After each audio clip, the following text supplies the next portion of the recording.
도약을 지니고 있습니다. 첫 번째 도약은 확신이 없을 때, 나에게 확신이 없을 때 될 것이다, 될 수 있다 라는 긍정적인 생각으로 도전하는 것, 또 시도하는 것을 의미합니다. 그래서 오늘 첫 번째 의미로 우리가 믿음의 도약이라고 할 때에는 내 생각에는 가능성이 없어 보여도 또 길이 보이지 않아도 하나님의 말씀을 믿고 순종하여 도약하는 것을 의미합니다. 사진을 한번 보여주시면 이런 사진과 또 다음 사진, 이런 사진들이 첫 번째 의미의 믿음의 도약을 잘 설명해 줍니다. 약간 아직 울리는 것 같은데 조금만 봐주시면 감사드리겠습니다. 그리고 다음으로 두 번째 도약은 우리가 이렇게 국어 사전에 검색해 보면 나오듯이 더 높은 단계로 발전하는 것을 비유적으로 이르는 말이라고 합니다. 그래서 두 번째 의미의 도약은 한 단계 우리가 더 성장하는 것을 의미합니다. 이 의미에서 또 믿음의 도약의 두 번째 의미를 살펴보면 지금까지 내가 가지고 있던 어떤 믿음의 한계, 그런 믿음을 훌쩍 뛰어넘는 다음 단계로의 믿음의 성장을 의미합니다. 영적인 새로운 지평이 열리는 것, 지금까지 이렇게 저렇게 비슷하게 신앙생활 해오던 것에서 한 단계 믿음이 도약하여서 영적으로 완전한 새로운 지평이 열리는 그 믿음의 도약인 것입니다. 오늘 말씀의 제목을 이렇게 두 가지 의미를 가진 믿음의 도약이라고 정한 것은 비록 내 생각과 첫 번째 의미로 비록 내 생각과 다를지라도 하나님을 믿음으로 순종함으로 아까 사진에서 보신 것처럼 믿음의 도약을 할 때 하나님께서 내 믿음을 또 새로운 단계로 도약하게 하신다라는 의미입니다. 지난 교회에서 계속 우리 교회에서 시간을 보내면서 미라클 컴플렉스를 위한 지난 3년간의 기도, 또 최근에 내적 치유 수양회와 또 리더 수련회를 보내고 또 3년 기도를 마무리하는 이런 시간들을 보내면서 하나님께서 나 개인에게도 그렇지만 우리 교회 전체에게도 믿음의 도약을 준비시키시고 있고 이미 그 일을 어느 영역에서는 시작하셨고 우리 모두가 도약하기를 원하신다라는 생각이 참 많이 드는 요즘입니다. 우리 모두는, 이 자리에 있는 우리 모두는 예수 그리스도를 믿고 거듭났을 때 고린도후서 5장 17절에 이전 것은 띄워주십니다. 이전 것은 지나갔으니 보라 새 것이 되었도다. 이 말씀을 우리가 이미 중생했을 때, 거듭났을 때, 하나님을 만났을 때, 예수님을 제대로 믿게 되었을 때, 그때 이미 이 말씀을 우리가 피부로, 삶으로 경험했지만 지금 하나님께서 우리 모두에게 한 번 더 이전 것은 완전히 다 떠나보내고 온전하게 새 것이 되어라 하는 말씀을 하신다는 것입니다. 내가 아직도 붙잡고 있는 것들, 나의 것들, 내가 계속 놓지 못하고 있던 그것들을 놓고 하나님께 인생을 제대로 드릴 때, 또 좀 더 센 표현으로 하나님께 인생을 완전히 믿음으로 던져버릴 때 나의 믿음이 도약하여 내 인생이 새롭게 될 뿐만 아니라 또 대은교회의 새 시대가 열리게 될 줄 믿습니다. 하나님께서 준비시키실 때 이 믿음의 도약에 모두 동참할 수 있는 대형 영가족 모두가 될 수 있기를 소망합니다. 성경을 보면 여러 믿음의 사람들이 믿음의 도약, 도전을 통해서 자신의 믿음이 제대로 점프하는, 도약하는 경험을 했습니다. 아브라함이 그랬고 야곱도 궁지에 몰렸을 때 배수진을 친 씨름을 통해서 하나님을 만났고 룻도 고향으로 돌아가는 것이 모든 면에서 나았는데 시어머니 나오미의 하나님, 여호와 하나님을 믿고 위대한 영적인 선택을 했고 다윗도 이제 왕국을 이루고 자신이 왕이 되어서 자신에게 그 모든 찬사를 돌릴 수 있는 상황에서 오랜 시간 힘들게 전쟁터에서 위협받고 또 목숨을 위협받고 이런 시간을 보내다가 이제 드디어 왕이 되어서 내가 누릴 수 있구나, 이 시기에도 그 순간에도 자신의 영광을 먼저 누린 것이 아니라 하나님께 성전을 지어드리겠다라는 결단을 했습니다. 그 결과 제가 언급한 사람들 아니고도 정말 많은 믿음의 결단들이 있었는데 그 결과 그들은 모두 인간이 계획하고 그 계획을 성취해서 내가 내 밭을 갈고 열매 맺은 그것을 뛰어넘는 그런 성취와는 비교도 안 되는 그런 복을 받고 하늘 문이 열려서 축복이 쏟아지는 인생들을 살았습니다. 또한 이들 모두는 예수님의 족보에도 이름을 올리게 됩니다. 오늘은 성경의 많은 믿음의 사람들 중에서 믿음의 도약을 인생에서 크게 두 차례 경험하면서 헤아릴 수 없는 축복을 받았을 뿐만 아니라 자신이 복의 상징 자체가 되어버린 아브라함의 인생을 통해서 함께 은혜 받고 도전을 받기를 원합니다. 첫 번째로는 첫 번째 믿음의 도약입니다. 오늘 읽은 1절 말씀, 12장 1절 말씀 같이 읽겠습니다. 여호와께서 아브라함에게 이르시되 너는 너의 고향과 친척과 아버지의 집을 떠나 내가 내게 보여줄 땅으로 가라. 성경에 아브라함이 등장하자마자 누구의 후손 아브라함이 처음에는 아브라함으로 나왔으니까 아브라함이 왔다 났다 이러고 나서 그 다음에 아브라함이 12장에 처음에 등장하자마자 하나님께서 아브라함에게 하시는 말씀을 고향을 떠나서 가족과 친척과 모든 너의 본거지 근본 본향을 다 떠나서 내가 가라는 곳으로 가라는 명령을 하십니다. 이 명령은 아브라함이 삶의 모든 기반을 다 내려놓고 떠나야 했던 급진적이고 이해가 되지 않는 명령입니다. 또 하나님께서 가라고 하신 땅은 1절을 보면 보여줄 땅으로 가라고 했습니다. 모든 것이 갖춰져 있고 이 땅은 이렇고 저렇고 또 갔을 때 이런 일들이 일어날 거다. 이런 땅이 아니라 그래서 가면 이렇게 되겠구나 라고 상상이 되는 땅이 아니라 아직까지도 명확하게 보여주시지 않은, 당장 떠나서 가라라는 명령을 하셨는데도 아직까지 명확하게 보여주시지 않은 보여줄 땅입니다. 이것은 뒤에서도 다시 다루겠지만 하나님의 두 번째 명령인 이삭을 바치라는 명령에서도 비슷한 점이 있습니다. 22장 2절도 같이 한번 읽어보겠습니다. 여호와께서 이르시되 내 아들 내 사랑하는 독자 이삭을 데리고 모리아 땅으로 가서 내가 내게 일러준 한 산 거기서 그를 번제로 드리라.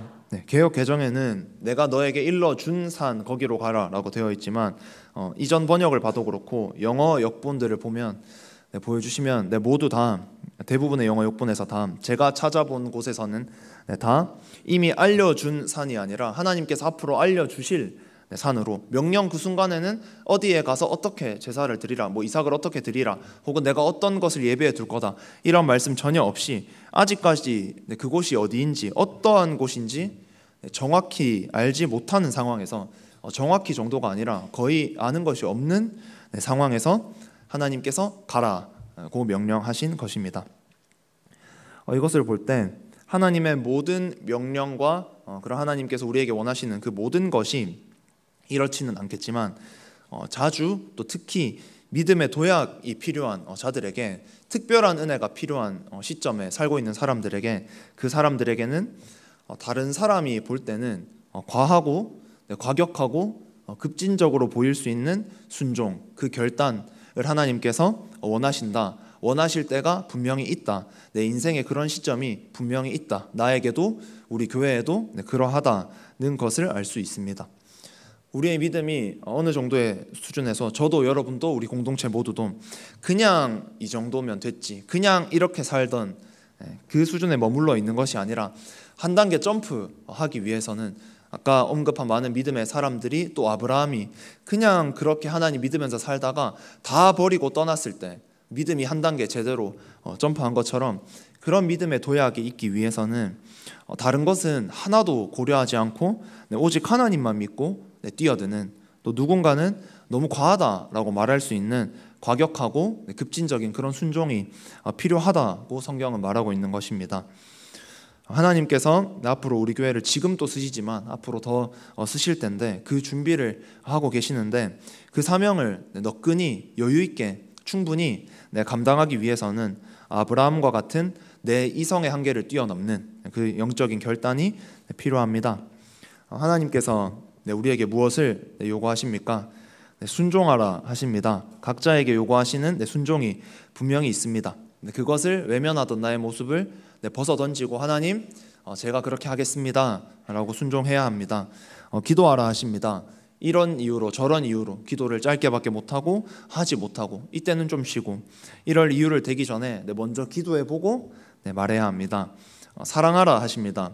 내가 사랑하지 못할 사람도 끝까지 사랑하라 하시며, 내 사람만 사랑할 줄 아는 편협한 사랑이 아니라 내 방식대로 사랑하는 하나님의 사랑은 없는 그런 사랑이 아니라 하나님께서 맡기신 영혼들을 예수님이 그러셨던 것처럼 내 몸과 같이 사랑하라 하십니다. 그 사랑을 결단해야 합니다. 하나님께서는 아브라함에게 처음에 명령하셨을 때는 좀 전에 봤듯이 보여줄 땅이었지만 나중에 12장 7절에 보면 아브라함이 결단하여 움직일 때는 내 자손에게 주리라 하신 땅이 됩니다. 보여줄 땅, 어떻게 될지 모르는 땅에서 아브라함이 결단하고 움직이자 1절에서 7절까지 6절 만에 너의 자손에게 주리라고 약속하신 그 땅이 됩니다. 내가 먼저 하나님을 선택하지 않으면 하나님께서도 일하시지 않으시지만 내가 하나님을 선택할 때 하나님께서는 예외 없이 일하십니다. 내가 믿음의 도약을 해야 보여주겠다, 보여줄 그곳으로 가라 해서 주겠다, 줬다라는 땅이 되는 것입니다. 이 은혜가, 이 순종이 우리에게 이 은혜를 선물해 줄 믿습니다. 그 은혜가 우리 모두에게 각자가 다른 믿음의 도약이 필요한 시점인데 그 은혜가 한 사람도 빗나가지 않고 우리 모두에게 있기를 소망합니다. 두 번째 믿음의 도약입니다. 22장 1에서 3절 읽은 말씀 한 번 더 읽겠습니다. 그 일 후에 하나님이 아브라함을 시험하시려고 그를 부르시되 아브라함아 하시니 그가 이르되 내가 여기 있나이다. 여호와께서 이르시되 내 아들 내 사랑하는 독자 이삭을 데리고 모리아 땅으로 가서 내가 내게 일러준 한 산 거기서 그를 번제로 드리라.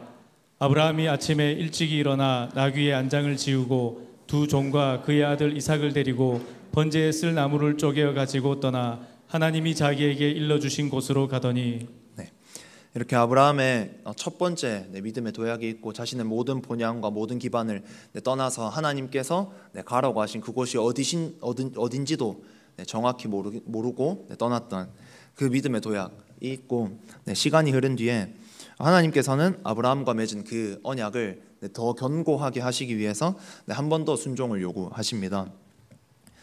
이처럼 하나님께서 때로는 우리의 믿음을 시험하실 때가 있습니다. 하지만 우리가 꼭 기억해야 할 것은 하나님께서 우리를 방해하시기 위해서, 내가 그 언약을 못 이루게 하시기 위해서, 그 언약의 성취를 막으시기 위해서 결코 그러시는 것이 아니라 시간이 지나 잠시 흔들릴 수는 있는 우리의 연약한 믿음을 더 확실히 하시기 위해서, 또 더 큰 복을 주시기 위해서 하나님께서 시험하실 때도 있다라는 것입니다. 이 두 번째 명령, 큰 명령 또한 아브라함에게 쉬운 것은 아닙니다. 먼저 1절 가장 처음에 보면 그 일 후에라고 되어 있는데 일반적으로 이 일을 21절에 하갈과 이스마엘을 내쫓은 사건, 이것과 연결지어서 보는 관점이 많습니다. 그렇게 22장에 이삭을 제물로 바치라라는 이 사건은 하갈과 이스마엘을 내쫓은 그 사건과 같이 보라는 것입니다. 물론 그들을 내쫓은 이후로 몇 년의 세월이 흘렀다라고 주로 보지만 여기서 말하고자 하는 것은 아브라함의 다른 아들 이스마엘이 이제 아브라함이 사레한테서 이제 자녀가 없으니까 고민하다가 이스마엘이라는 아들을 여종 몸종 하갈을 통해서 얻었는데 그 이스마엘에게도 아브라함은 어느 정도 소망을 두고 기대를 한 것이 있을 수 있는데, 그런데 이제 하나님께서 이스마엘과 하갈을 완전히 떠나게 하시면서 이제 아브라함에게 남은 아들은 이삭 하나밖에 없게 되고, 다른 말로 하면 하나님께 약속받은 그 약속을 이룰 아들이 이삭밖에 없다라는 것입니다. 원래는 이삭이 정 안 되면 이스마엘을 쓰시겠지, 이런 경우가 여러 개 있었을지라도 보험처럼 있었을 텐데, 이제는 하갈과 이스마엘을 완전히 내쫓게 하시면서 이삭밖에 없었던, 이삭 하나만이 유일한 아브라함의 가능성이고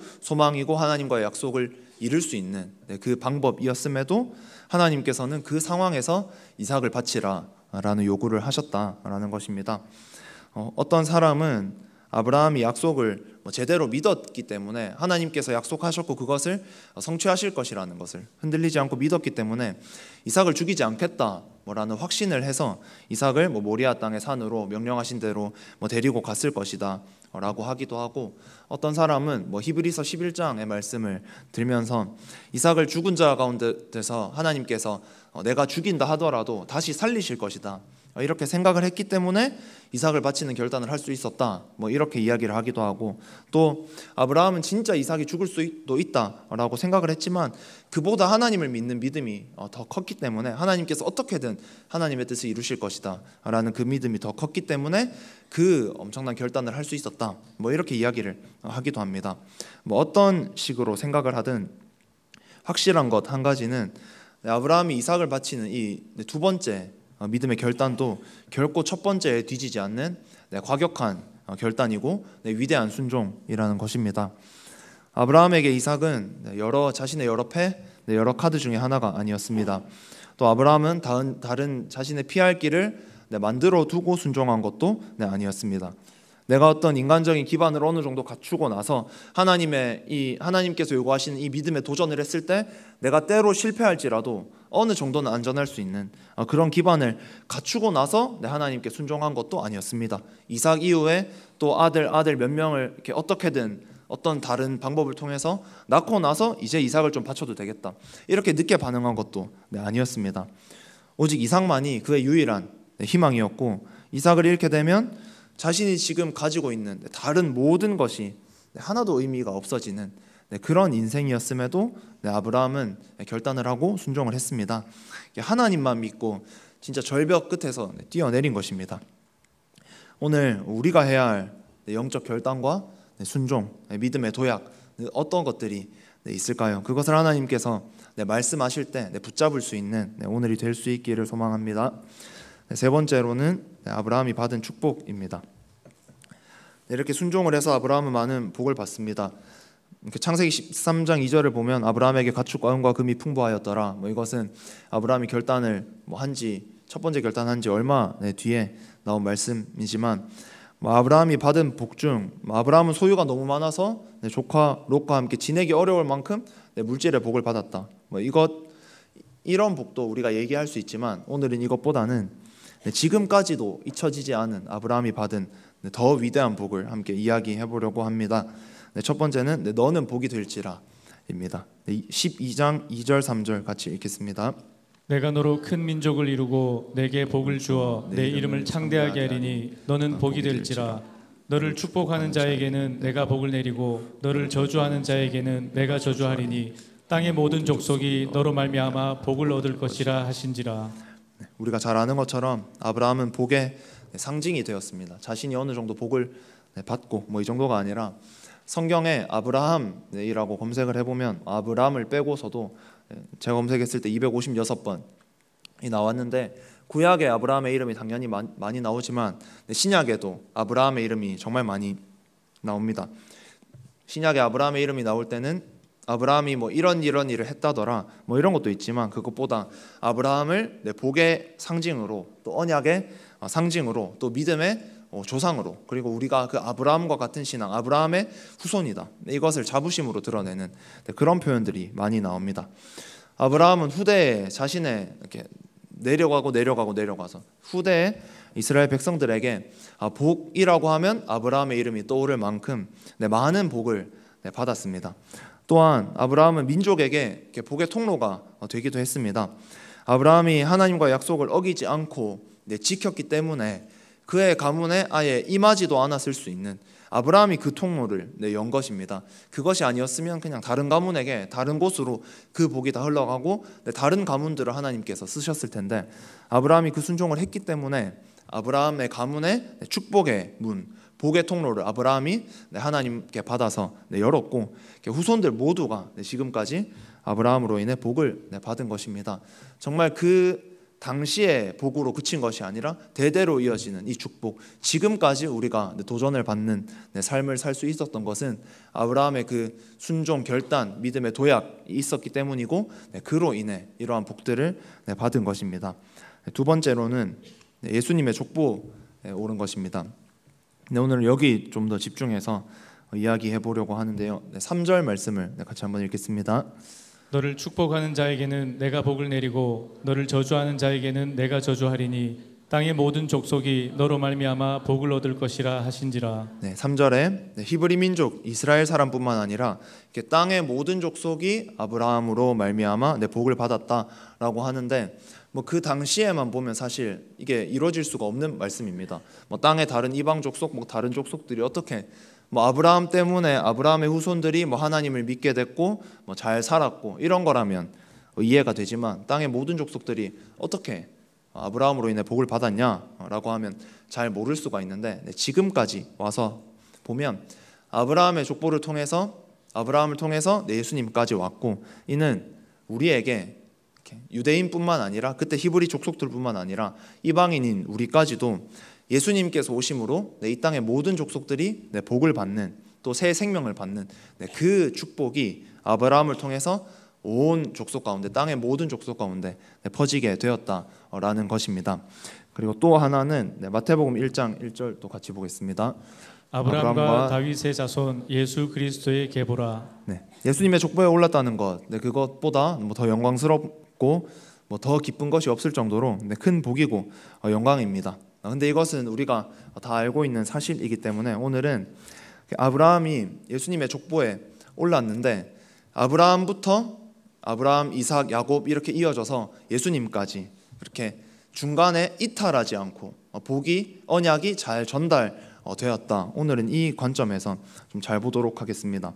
이게 무슨 말이냐면 아브라함은 자신의 아들에게 또 손자에게 하나님을 믿는 믿음, 하나님과의 언약 이거를 뺏기지도 않고 퇴색시키지도 않고 그대로 다음 세대로 이 언약, 신앙의 계승, 믿음의 전달 이것을 끝까지 잘 해냈기 때문에 예수님의 족보에 이를 수가 있었다라는 것입니다. 아브라함이 만약에 중간에 아들 이삭에게 제대로 믿음을 전달하지 못했다면 손자 야곱에게 믿음을 제대로 전달하지 못했다면 하나님께서 거기서 그것을 쓰지 않으셨을 수 있고 또 다른 가문을 통해서 하나님께서 쓸 가문들은 너무나 많기 때문에 다른 가문을 통해서 예수님이 오시게 되는 다른 가문을 통해서 다윗이 오고 예수님이 오시게 되는 그렇게 얼마든지 될 수 있었는데 아브라함이 믿음을 잘 계승했기 때문에 뺏기지 않고 그것을 퇴색시키지 않고 아들에게 손자에게 다음 세대에게 그 언약을 잃지 않고 잘 전달했기 때문에 아브라함이 예수님의 족보에 오를 수 있었고 그래서 그것이 엄청난 축복이라는 것입니다. 아브라함이 하나님과의 약속을 지키지 않았으면 이삭을 받고 이제 자녀들이 막 생겨나고 하나님께서 진짜 내 자손을 별처럼 많게 하겠다 이것이 실제가 되겠구나라는 믿음이 생길 만큼 점점 자손이 많아지고 재산이 많아지고 이랬을 때 만약에 아브라함의 그 믿음 하나님을 향한 그 언약이 퇴색되었다면 아브라함이 믿음의 도약을 하지 않았다면 그 복이 이어지지 그 가문을 통해 이어지지 못했을 것입니다. 예수님께서도 다른 가문을 통해 오셨을 수도 있고 아브라함의 가문은 쇠약하여 사라져서 지금 우리가 성경에서 아브라함의 가문을 보고 있지만 그 가문을 보지도 못했을 수도 있습니다.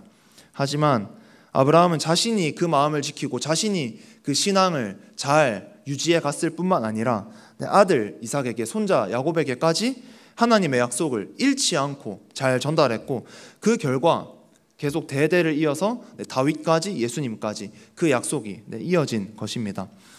저는 이 말씀을 보면서 이 복이 정말 나에게 있기를 우리 교회에게 있기를 너무 많이 소망하게 되었습니다. 목사님께서도 이번 주일에는 영가족에 대해서 말씀하셨지만 그 전에 아브라함과 이삭에 대해서 말씀하셨는데 그 이야기를 들으면서 특히 이삭 말씀을 들으면서 제가 가장 마음에 와닿았던 것은 이삭이 성경의 내용이 정말 짧고 그냥 뭔가 평범한 삶을 산 것 같지만 아버지의 신앙을 잘 바톤을 이어받아서 그 아들에게 잘 넘겨준 그 역할을 잘 감당했구나. 우리는 때로는 어떤 사람은 화려한 스타처럼 보이는 역할을 사람들의 눈에 보기에 하나님의 눈에 보기엔 다 사명자라면 똑같겠지만 어떤 사람은 사람의 눈에 좀 띌 수 있고 어떤 사람은 그냥 지나가는 것 같지만 우리에게 가장 중요한 것은 그 신앙을 대대로 이어주는 것이구나. 잘 이어주는 것이구나. 이것이 너무 와 닿았습니다. 또 제 개인적인 적용은 접어두고 우리 교회가 정말 아브라함처럼, 이삭처럼, 야곱처럼 그 모든 한 가문 또 믿음을 잃지 않고 계속 전달해 나간 그 가정들처럼 이 믿음을 끝까지 잘 계승해 나갈 수 있는 그 끝이 내 대의 끝이 아니라 주님 다시 오시는 그날까지 이 믿음을 잘 계승해 나갈 수 있는 대형교회 모든 가정 되기를 진심으로 축복합니다. 또 우리 교회가 될 수 있기를 소망합니다. 우리 교회 다음 때가 되고 다다음 때가 되었을 때 점점 규모가 커지지만 신앙의 빛이 잃어가는 그런 것이 아니라 끝까지 이 믿음을 중심을 아브라함의 가문처럼 잘 유지해서 다윗이 나고 예수님이 오셨던 것처럼 우리도 그 신앙을 주님 다시 오시는 그날까지 잘 이어갈 수 있는 대형교회가 될 수 있기를 소망합니다. 그래서 우리가 그 신앙을 잘 이어받고 잘 이어줘서 끊이지 않는 그 복이 있을 수 있기를 소망합니다. 하나님께서 나에게 요구하실 때 아브라함과 같은 때로는 과격해 보이는 순종, 때로는 급진적이어 보이는 순종, 때로는 과해 보이는 그런 순종으로 하나님께 응답한다면 하나님께서 아브라함에게 하셨듯 그 대대로 하셨던 우리에게도 그 은혜를 똑같이 또 그 이상으로 부어주실 줄 믿습니다. 그것을 내 손을 뻗어 쟁취할 수 있는 우리 모두가 되기를 소망합니다. 같이 찬양하고 기도하겠습니다.